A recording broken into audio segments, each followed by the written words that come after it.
জনসভা শুরু হতেই পারেনি, পথসভা শুরু হতেই পারেনি, আপনি এভাবে চেয়ার বেঞ্চে ভেঙে ফেলবেন, এটা কি ধরনের আচরণ?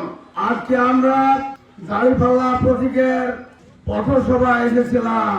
আগামী 12 ফেব্রুয়ারি যে জাতীয় নির্বাচন অনুষ্ঠিত হবে, আমরা গণতান্ত্রিক সকল পদ্ধতি মেনে, নির্বাচনী আচরণ বিধি মেনে আমরা আমাদের পথসভা করতে যাচ্ছি। কিন্তু আমাদের বন্ধুরা গণতন্ত্র সহিষ্ণুতাকে মেনে নিতে পারছে না।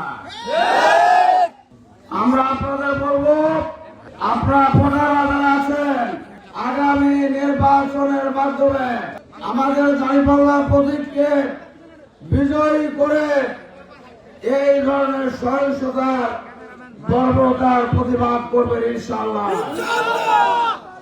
আমি প্রশাসনের লোকেদের অনুরোধ বলবো আপনারা দেখে যান এটা কি ধরনের গণতান্ত্রিক আচরণ।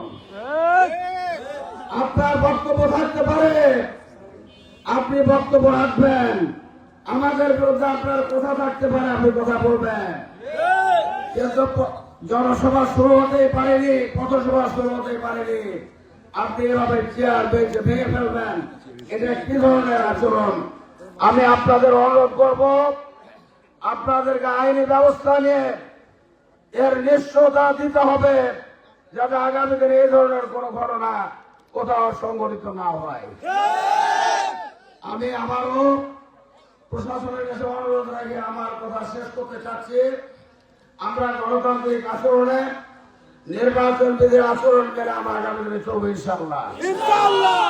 আমাদেরকে গণতান্ত্রিক অনুভূতি নিয়ে নির্বাচনের পরিবেশ রক্ষা করে আগামী দিনে এগিয়ে যেতে হবে।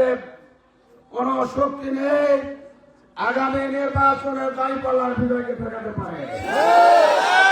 আমরা ইনশাআল্লাহ বিজয়ের মাধ্যমে আমরা আমাদের প্রতিবাদ করব। আল্লাহ রাব্বুল আলামিন এই দেশের মানুষকে সঠিক সিদ্ধান্ত নেওয়ার তৌফিক দান করুন। বাদরুল বিশ্বনাথপুরের মানুষ তারা দাঁড়িপাল্লার প্রতীকের ক্যান্ডিডেটকে চিনে জানে। আপনারা দলীয় ভাবে এবং ক্যান্ডিডেটের ভালোবাসা নিয়ে আগামী নির্বাচনে জামায়াত ইসলামের দাঁড়িপাল্লা প্রতীককে বিজয় করবেন এই আহ্বান জানিয়ে আমার বক্তব্য এখানে শেষ করছি। আল্লাহ হাফেজ।